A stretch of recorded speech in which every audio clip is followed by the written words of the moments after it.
இதை வச்சுக்கிட்டு நம்ம என்ன பண்றது? பயணிக்கும் பொழுது கில்லி மூவி அர்ஜுனர் வில்லு பாடல் கேட்டு ஓட்டும் போது Hồng Linh ơi, đỉnh cao mây vần đã cùng em từ những đêm thức xuân. நீ தான்டா டிரைவர், உன்னை தான்டா வச்சு ஓட்டவனே. அந்த வழியா தானே போச்சு, இந்த வழியா நான் எதுக்கு போக சொல்றேன்? பாவிகளா?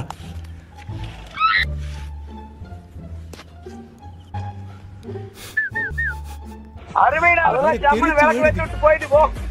பருத்தி வச்சு விட்டீங்க. ஏற மாட்டேன், நான் ஊரை விட்டு போக மாட்டேன். தரமான எடிட்டு. அது ரியாக்ஷன் பாருங்க. அடே, உன்னை நம்பி வந்ததுக்கு உன்னால என்ன பண்ண முடியுமோ பண்ணிட்டேன். இந்த இடத்துல அந்த நாயோட ஆக்டிவிட்டிலாம் பாருங்களேன்.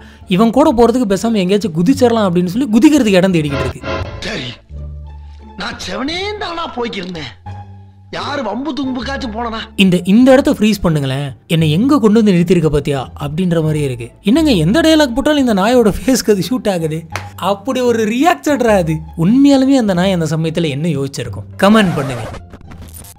போன வீடியோவில் நீங்கள் எதனாச்சும் பாட்டை டிரான்ஸ்லேட் பண்ணியிருக்கீங்களா? அப்படி டிரான்ஸ்லேட் பண்ணியிருந்தீங்கன்னா கீழே கூட கமெண்ட்ல போடுங்க அப்படின்னு சொல்லியிருந்தோம். வழக்கம் போல எக்கச்சக்கமான கமெண்ட் வந்துச்சு. அதை வச்சு ஒரு தனி வீடியோ போடலாம். அதில் சில கமெண்ட்டை தான் இப்போ நம்ம பார்க்க போகிறோம். ஒரு அரபிக் கடலோரம் ஒரு வீட்டை கண்டேனே, அந்த வீட்டின் கதவை தட்டி தட்டி பிச்சை கேட்டேனே. ஐயோ, பயங்கரம். எப்படிப்பட்ட பாடல் வரிகள். I am fired if you can come near me da. Let's see. If you come near me you will be combusted. That's the crowd you are. Guess the song. I am fired அப்படின்னு போட்ட ஓப்பனிங்ல அது நெருப்படா பாட்டு தான் அப்படின்னு தெரிஞ்சிருச்சு. அது பாருங்க கமெண்ட்ல ஒருத்தர் கண்டுபிடிச்சிருக்காங்க, ரிப்ளை பண்ணிருக்காங்க. ஆனா சும்மா சொல்லக்கூடாது, பயங்கரமான டிரான்ஸ்லேஷன். ஃபயர்.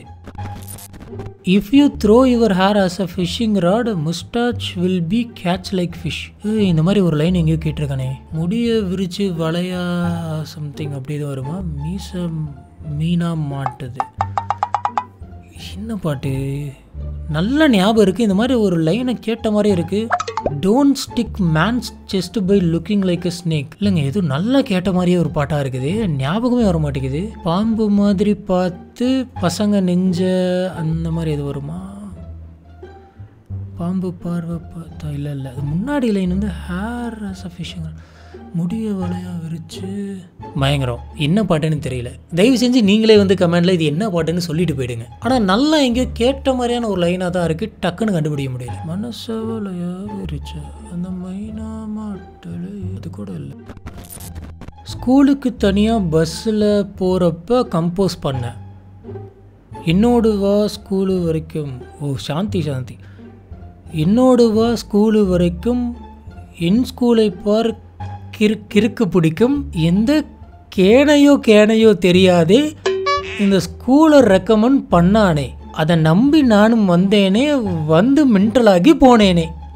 அடடே, கவிதை சாங். ஓ சாந்தி மூவி வாரணமாயிரம். அக்க மிரட்டிப்டாப்பில் ஒவ்வொரு வரிகளும் அப்படியே வந்து பார்த்தீங்கன்னா ஆள் மனசிலிருந்து எழுதியிருக்காரு. I translated தீப்பிடிக்க song. Fire catching, give me a kiss. My ego won't settle down, just bite a little. Scorpion by touch me da.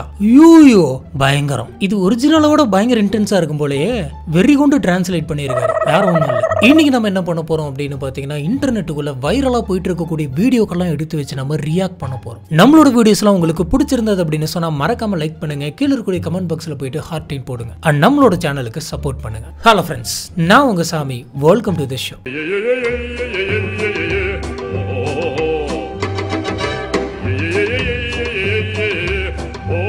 A microplastic handbag smaller than a grain of salt sold for over $63,000. அடேங்கப்பா, என்னங்க இதுதான் அந்த ஹேண்ட்பேக்கா? அநியாயம் பண்றாங்களே. இமிட்டுக்காண்டு பேகுக்கு $63,000. என்னங்க சொல்றீங்க? அப்படி பார்த்தீங்கன்னா இந்திய மதிப்புப்படி 52,75,000 ரூபாயா? பேகுங்கிறது எதுக்கு? பொதுவாக எதனாச்சும் பொருளை வாங்கி வைக்கிறதுக்கு. ஆனால் இதை வாங்கி இதில் என்னத்தை வைக்க முடியும்? ஆட்டம் மாலிகல்ஸ் வேணால் வைக்கலாம். இந்த காசை வச்சுக்கிட்டு என்ன பண்ணுறதுன்னு தெரியாமல் அப்படியே தவிக்கிறாங்க. நாளை பின்ன பேக் எங்கேயோ வச்சுட்டோமே, எங்கே வச்சோன்னு தெரியல அப்படின்னு சொல்லி யோசிச்சாங்கன்னா என்ன ஆகும்னு பார்த்துக்கோங்க. பெரிய சைஸில் நான் வச்சிருக்கக்கூடிய ஸ்கூல் பேக்கு காலேஜ் பேக்கே நான் 2 மணி நேரம் தேடிக்கிட்டு இருக்கேன் சொந்த வீட்டுக்குள்ளே. இவங்க என்னடான்னா எனக்கு தெரிஞ்சு இந்த பேக்கை ஆண்டமேனை தவிர வேற யாருனாலும் யூஸ் பண்ண முடியாது. இதுதான் உலகத்திலேயே ரொம்ப சின்ன பேக்கு. இதை வச்சுக்கிட்டு நம்ம என்ன பண்ணுறது? இதோட அருமை உனக்கு எங்கே தெரிய போகுது? பாத்தியா, உன்னோட அருமை உனக்கே தெரியல. பேபி என்னால் தூங்கவே முடியல, கொசு தொல்லை பண்ணுது. எங்கே அந்த கொசுவை காட்டு. இதுதான்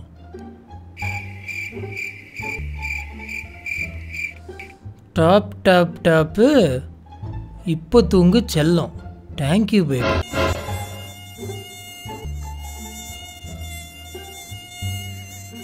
அப்படியே கழுத்தை நிறுத்து கொலை பண்ணிடுறேன் கொய்யா.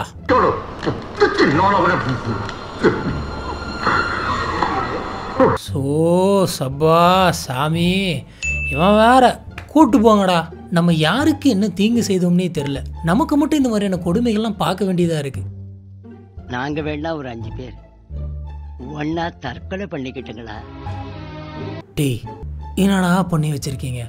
இதெல்லாம் பார்க்கறதுக்கு உங்களுக்கே நிஜமா நியாயமா தெரியுதா? ஒரு மனசாட்சி வேணாம்? உறுத்தலை கிரிஞ்சு பண்ணு, தப்பு இல்லை. அதுக்கு நீ இப்படியா? ஆனா ஒண்ணுடா,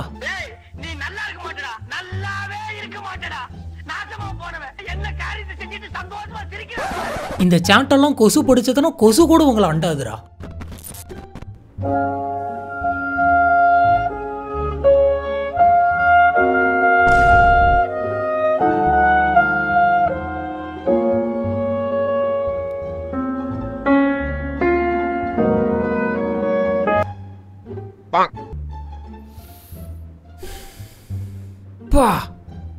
நான் அவார்டா கொடுக்குறாங்க, இப்படி நடிக்கிற.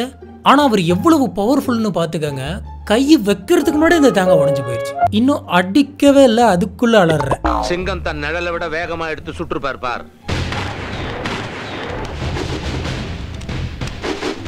இவர் பார்த்தீங்கன்னா தேங்காயை கையிலே உடைச்சிருக்காரு. ஆனால் தண்ணி மட்டும் வரல. உடைக்கிறதுக்கு முன்னாடி ஸ்டாப் போட்டு உறிஞ்சிருப்பாருன்னு நினைக்கிறேன். இருந்தாலும் நான் என்ன சொல்கிறேன்னா, இந்த மாதிரியான எக்ஸ்பெரிமெண்ட்லாம் பண்ணாதீங்க, ரிஸ்க் எடுக்காதீங்க, அப்புறம் அடிபடுவீங்க. ஐ மீன் அடிபட்டுரும், பார்த்து பண்ணுங்க அப்படின்னு. பாவ், கையெல்லாம் வலிக்குது. இதுக்கு ஒரு எக்ஸ்ரே எடுத்து பார்த்துருங்களேன். This live painting has just sold for $4.9 million. அப்படின்னா பயங்கரமான பெயிண்டிங்காக இருக்குமோ? ஃபன்னி வீடியோவில் எப்படி பயங்கரமான பெயிண்டிங்லாம் வரும்? என்னத்தையோ பண்ண போகிறாங்க.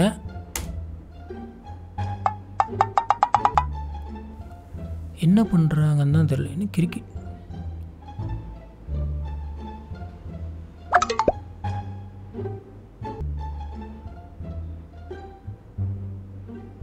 என்ன இது பெயிண்டிங்கா?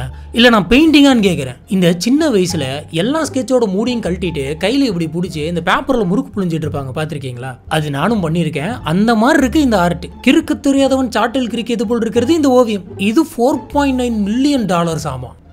இந்தியன் மதிப்பு படி பார்த்தீங்கன்னா 41 கோடியா? இது என்கிட்ட கொடுத்துருந்தா நானே கிறுக்கி தந்திருப்பேனே. வாங்கினவனுடைய வாழ்க்கையோட இந்த பெயிண்டிங் தெளிவாக தான் இருக்கு. நான் சின்ன பையனா இருக்கும் போதே இந்த மாதிரி நிறைய ஆர்ட்லாம் வந்துட்டு பண்ணியிருக்கேன். அப்பயும் எனக்குள்ள ஒரு ஆர்டிஸ்ட் இருந்திருக்கான். சின்ன வயசுல இருந்தே வெள்ளை பேப்பர் பார்க்கும்போதெல்லாம் கை பரப்பறாங்க, அப்படியே கற்பனை ஊத்தா வரும். அப்ப புரியல, இப்ப புரியுது. இப்ப காட்டுறேன் நான் யாருன்னு. This is my latest invention of mosquito repellent bed. The design is very human. Let my good friend demonstrate. We just need to fill it with mosquito coils, and then put the lid on, and press the switch. Then we can sleep without fear of mosquito bites. Very easy to use. Very easy to use. இது good night இல்லடா, பத்த வச்சு படுத்தவனுக்கு அன்னைக்கு தான்டா last night. ஒரே புகையா கிளம்புது. இது வெரி ஈஸி டு யூஸ் இல்லை, very easy to die. Mosquito ரெப்பலண்ட்னு பேர் வச்சதுக்கு பதிலாக ஹியூமன் ரெப்பலண்ட்னு வச்சிருக்கலாம். கரெக்டாக இருந்திருக்கும். இல்லை கரெக்டு தான் கண்டிப்பாக. இதை தாண்டி கொசு வந்துட்டு உங்களை ரீச் பண்ணவே பண்ணாது. என்ன நீங்கள் தான் ஹெவனை ரீச் பண்ணிடுவீங்க. என்னது இது? திருவிளையாடல் சரஸ்வதி சபதம் படத்துல வர்ற மாதிரி ஒரே பனிமூட்டமா இருக்கு. அப்படின்னா சொர்க்கத்துக்கு வந்திருக்கமா? எவ்வாறு குபு குபு குபு குபுன்னு வருது. எவ்வளவு புகை. Operation success but patient died. என்னடா பொத்து பொத்து விழுறாங்க? இங்க மட்டும் இல்ல பின்னால மொத்தமா வந்து கிடக்குறாங்க. ஐயோ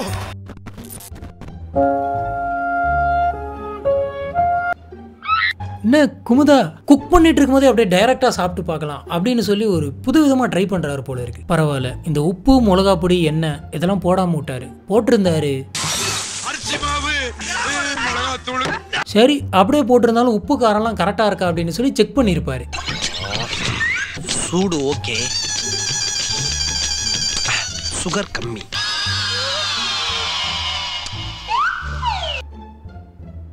இப்படி மூஞ்சல் அடிச்ச மாதிரி பண்ணுவார் அப்படின்னு சொல்லி நான் கொஞ்சம் கூட எதிர்பார்க்கவே இல்லை. Let him cook, let him cook.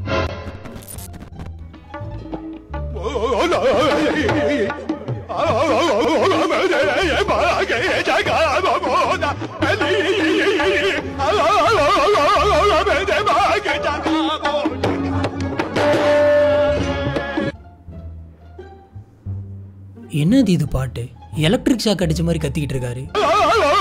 இந்த வாய்ஸை நம்ம சாக்கி சேனில் வர அந்த தாத்தா அவரோட வாய்ஸ் மாதிரியே இருக்குல்ல, பிபா பிபி பிபிசா லைட்டாக மேட்ச் ஆகுது. இந்த மாதிரியான ஒரு அற்புதமான சாங்கை கண்டிப்பாக அவர் எர்த்துக்குவாக்கில் தான் வந்து பார்த்தீங்கன்னா கம்போஸே பண்ணியிருப்பார். பக்கத்தில் இருக்க ஒரு ரியாக்ஷன் பாருங்க. சாமி சாமி பொறுமை பொறுமை, போகிற போக்கில் 4 காட்டு காட்டிட போகுது. இவர் சென்டர் ஃப்ரெஷ்ஷுக்கே டஃப் கொடுப்பாரு.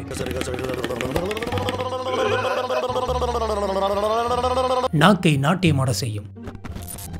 அறிவியல் 1 பாடம் 3. விபத்து நடக்க முக்கிய காரணம் யாவை? ஓட்டுபவன் நான் ரேசர் என்று உணர்ந்த தருணம். கரெக்ட் தான். பயணிக்கும் பொழுது கில்லி மூவி அர்ஜுனர் வில்லு பாடல் கேட்டு ஓட்டும் போது. வண்டி ஓட்டும் போது இந்த பாட்டு ஹைலி பவர்ஃபுல்லு, பி கேர்ஃபுல். நான் தான் கெத்து என்று நினைக்கும் போது, நண்பர்கள் என்கரேஜ் பண்ணும் போது, இன்ஸ்டாவில் ரீல்ஸ் எடுக்க மிக வேகமாக செல்லும் போது, வீலிங் செய்யும் போது, ஓவராக சீன் போடும் போது, மற்றும் லைசன்ஸ் இல்லாமல் ஓட்டும் போது. அதுக்கு அவங்க 1 மார்க் தந்திருக்காங்க. ஆக்சுவலாக இந்த பாயிண்ட்ல அந்த லைசன்ஸ் பாயிண்ட்டை மட்டும் அவங்க அக்செப்ட் பண்ணிக்கிட்டாங்கன்னு நினைக்கிறேன். எனக்கு என்னமோ ஃபுல் ஆன்சருமே கரெக்ட்ன்ற மாதிரி தான் தெரியுது. ஆனால் அதில் நீங்கள் ஒரு விஷயத்தை நோட் பண்ணீங்களா? இந்த ரோட்டில் சீன் போட்டுட்டு பயங்கரமாக ஓட்டுறவங்களாம் வந்துட்டு தப்பிச்சிருவாங்க. பக்கத்தில் செவனேன்னு ஓட்டிட்டு இருப்பாங்க பாருங்க, அவங்களுக்கு தான் பஞ்சாயத்து ஆகும். சொல்லப்போனால் பல விபத்துகள் இப்படி தான் ஆயிட்டு இருக்கு. நியாயமாக இதுக்கு ஃபுல் மார்க்கே போடலாம். இருங்க, அறிவியல் பாடத்தில் வந்து விபத்தை பற்றி கேட்டுட்டு இருக்காங்க. எனக்கு தெரிஞ்சு இது தமிழில் சாலை விதிகள் அப்படின்ற லெசனில் தானே கேட்பாங்க. அது சரி, டெஸ்ட் பேப்பரில் இதெல்லாம் சகஜமாப்பா. இந்த மாதிரியான லாஜிக் மிஸ்டேக்லாம் நம்ம டெஸ்ட் பேப்பரில் எதிர்பார்க்க கூடாது. என்னங்க இது முரட்டு கிரியேட்டிவிட்டியாக இருக்கு. அடேங்கப்பா, பெட்டு ஃபுல்லாக முட்டையை உடச்சி ஊற்றுன மாதிரி இருக்கு. அது எவ்வளோ பெருசாக இருக்கு பாருங்க. ராட்சச கோழி முட்டையாக இருக்குமோ? பாவம் கோழி. Definitely made for foodies. But அவங்களுக்கு இது பிடிக்குமான்னு தெரியல. முட்டையை கடையில் பார்த்துருப்பேன், ஹோட்டலில் பார்த்துருப்பேன், ஏன் பில்லி சூனியை வைக்கிறதுக்காக புதைச்சி வச்சு கூட பார்த்துருப்பேன். அதுவும் உடச்சு விட்டு ஆஃப் பாயில் மாதிரி பெட்ல இருந்து பார்த்துருக்கியா? அதுவும் பெட்ஷீட்டாக இருந்து பார்த்துருக்கியா? இங்கே பாரு, ஆஃப் பாயில் லவர்ஸ்க்காகவே இப்படி ஒரு பெட்ஷீட்டை பண்ணியிருக்காங்க. யாருக்காக இதை பண்ணியிருப்பாங்க? ஒருவேளை ஜிம்மு போகிறவங்களுக்காக பண்ணியிருப்பாங்களோ? பட் அவங்க கூட மஞ்சள் எடுத்துக்க மாட்டாங்க. எது எப்படி இருந்தாலும் ஆனால் கிரியேட்டிவிட்டி வந்து மிரட்டி இருக்காங்க. இன்னைக்கு நம்ம பார்த்தா எல்லா கிளிப்புமே பயங்கர ஃபன்னாக இருந்திருக்கும் அப்படின்னு நினைக்கிறேன். இதில் உங்களுக்கு எந்த கிளிப் பிடிச்சிருந்தது அப்படிங்கிறத கீழே இருக்கக்கூடிய கமெண்ட் பாக்ஸில் மறக்காம ஸ்பாட் பண்ணுங்க. உங்களுக்கு இந்த வீடியோலாம் பிடிச்சிருந்தது அப்படின்னு சொன்னால் நம்மளோட சேனலுக்கு சப்போர்ட் பண்ணுங்க. இதே மாதிரி இன்னொரு ஃபன்னான வீடியோவில் நான் உங்களை சந்திக்கிறேன். Have fun.